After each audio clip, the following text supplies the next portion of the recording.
What's up, everyone? Marc Lobliner, CEO, MTS Nutrition. It's that time of the year, man. Yep, the CrossFit Games. CrossFit Games. As you guys know, I actually went out because, well, I'm not the biggest fan of CrossFit, and actually attended a level 1 workshop for CrossFit, and I am a CrossFit L1 certified trainer. Have I used it and do I train in CrossFit? No, I don't. Because it's not my training style, it doesn't fit with my goals, and it's not something I do. So, that does mean that I do open my mind to learn new things. What's up, Preston? Go play on that swing set. Have some fun. Enjoy the beautiful summer weather here in Elgin, Illinois. Anyway, guys, so you know what happens this time of the year. All the CrossFit haters and the armchair trainers and all the exercise scientists get in and shit all over CrossFit.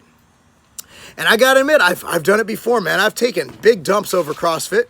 And honestly, it's easy to do. But I'm a fan of CrossFit. Not because I think it's superior. Not because I think it's even an optimal or even, whoa, look at you on the monkey bars. Or even a near optimal training methodology. But I do believe it is doing something. And with our obesity rate in this country and being sedentary, being an epidemic where over-fatness and being overweight is taking over smoking and causing premature deaths and mortality rate, to shit over any exercise program from Jazzercise to P90X to CrossFit is completely erroneous. So I took the liberty and actually scoured the interwebs while using the bathroom. And I actually wrote down on my phone some of the points that are brought up counter to CrossFit. And I love this. I love this debate because I'm an exercise friggin' fanatic. I love learning about new things. And remember, I went into a CrossFit certification with general knowledge. As a former athlete, I've performed cleans. I've performed jerks. I've performed push press. I've performed I performed all the stuff they tell you to perform. All right.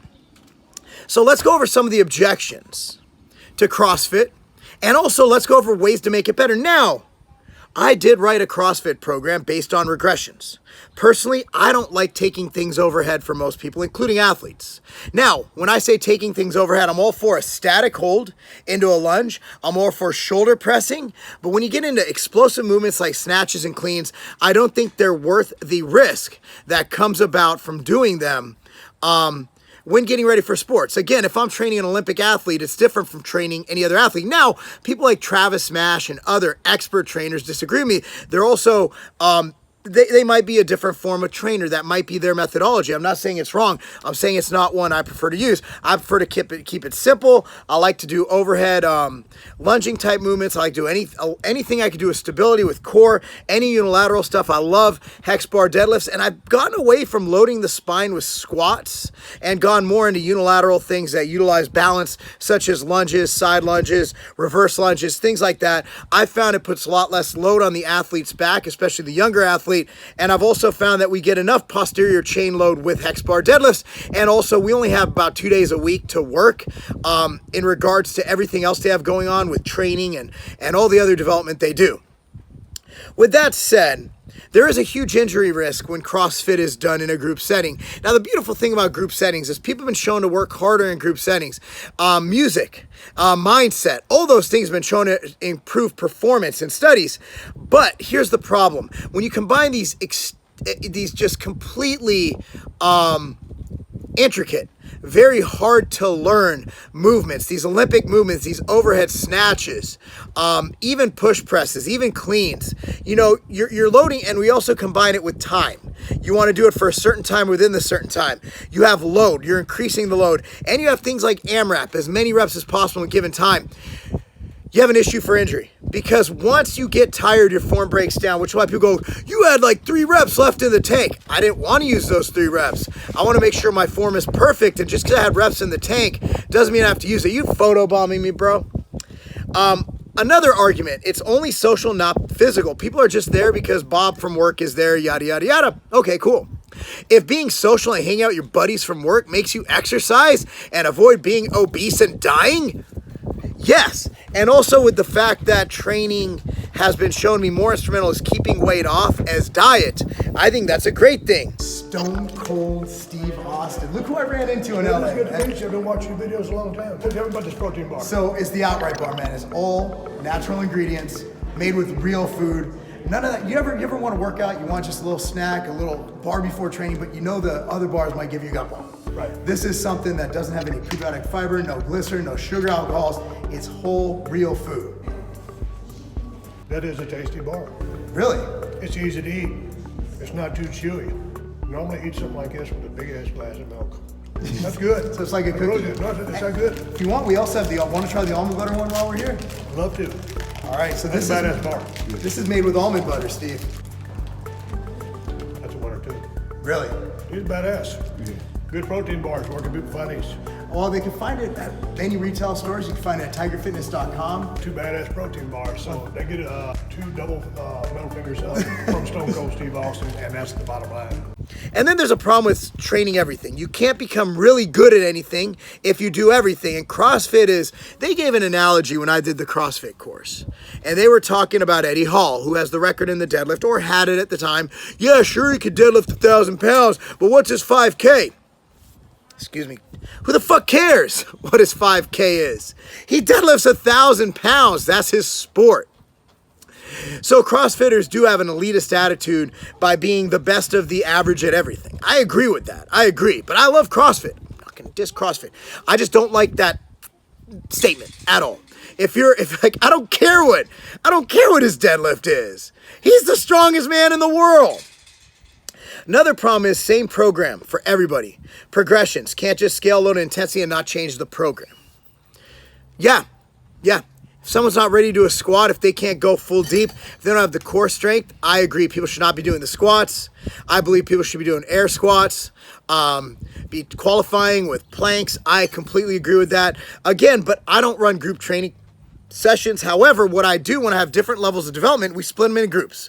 For example, at Campton United, where I am the strength and performance coach alongside Coach Caesar, we have it set where we had a summer camp. We had older and younger.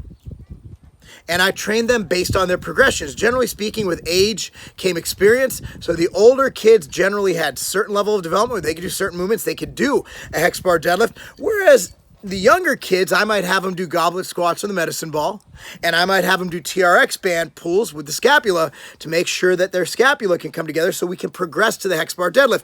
So I agree with that, but that can easily be solved by having CrossFit groups with 3 different sections: beginner, intermediate, advanced, and you go there. We do the same thing with boxing.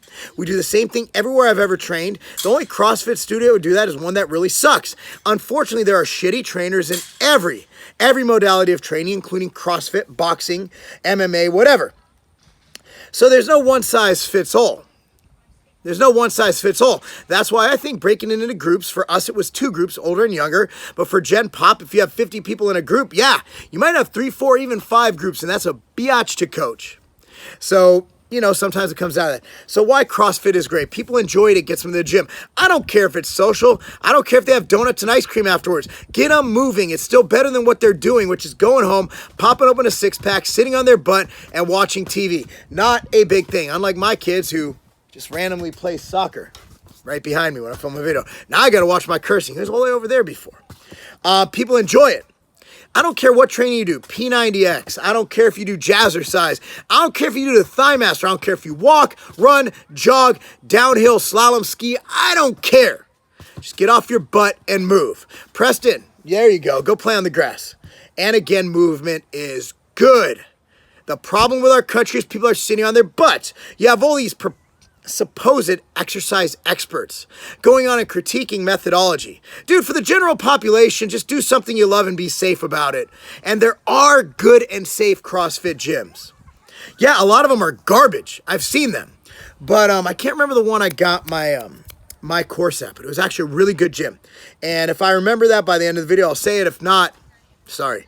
Another thing is, CrossFit is all about the money. So is Exos, so is NASM, so is ACSM. You know why? Because if you don't have money, you don't have a program. So of course they had to find a way to monetize it. Exos, when I went there, was mentorship, man. We had 3 phases. It was expensive as shit. Now they got an online course. They got for nutrition, for this, for that, for the other. Yes, companies need to make money. And just like, oh, that study is funded by this guy. Well, sorry, studies have to be funded by people with an interest because unfortunately, the government and universities are more interested in helping people with cancer and AIDS, not young, healthy bodybuilders. Stupid statement. Stupid. Of course it's about the money. They got to pay the bills, man. They're a corporation. This ain't a nonprofit. Shit. Everything's about the money, bro. By the way, I hope you saw that out right in the beginning. So my experience, you cannot teach all the movements in one course, from snatches to clean. I agree. However, a lot of these people already had experience doing the lifts and already trained CrossFit.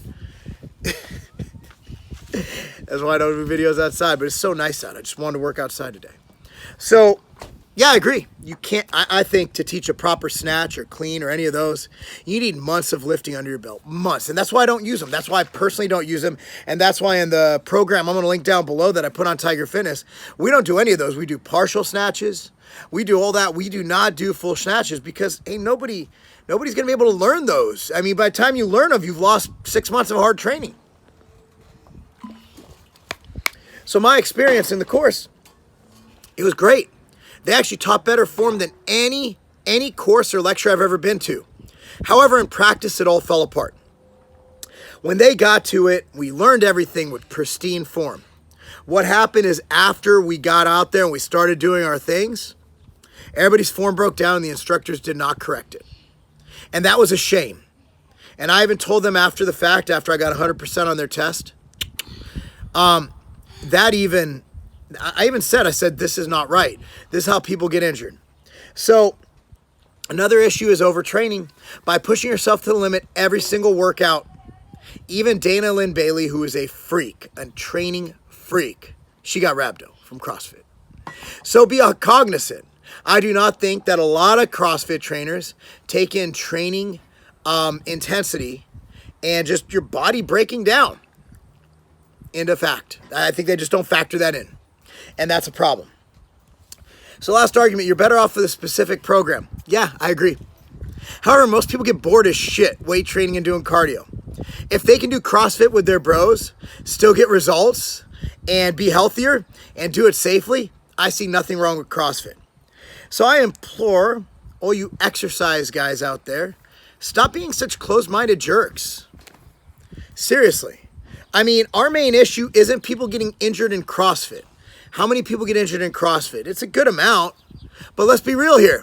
Is it more than people who die of sedentary and obesity and all that? No, it's not. So rather than critiquing exercise, let's talk about how to make it better. Let's talk about how to make their CrossFit experience safer. Let's educate CrossFit trainers in exercise physiology and proper movement patterns. Let's not just shit all over the methodology. Am I wrong? Let me know. Comment down below. Subscribe to this channel, like it, share it. All you CrossFit people out there, let me know. Let me know. I'm open-minded, man. I am so open-minded. I was vehemently against CrossFit. I went and I got certified in CrossFit just to learn more about it. However, all these guys shitting on CrossFit, talking about it won't make gains. They won't make, you're not going to make gains with CrossFit. I don't know, man. Those CrossFit Games athletes look a lot better than you. Just saying. They look a lot better than me, too. And you look a lot better than me. I look like shit. Anyway, guys, let me know your thoughts. Comment down below. CrossFit, that's not a game.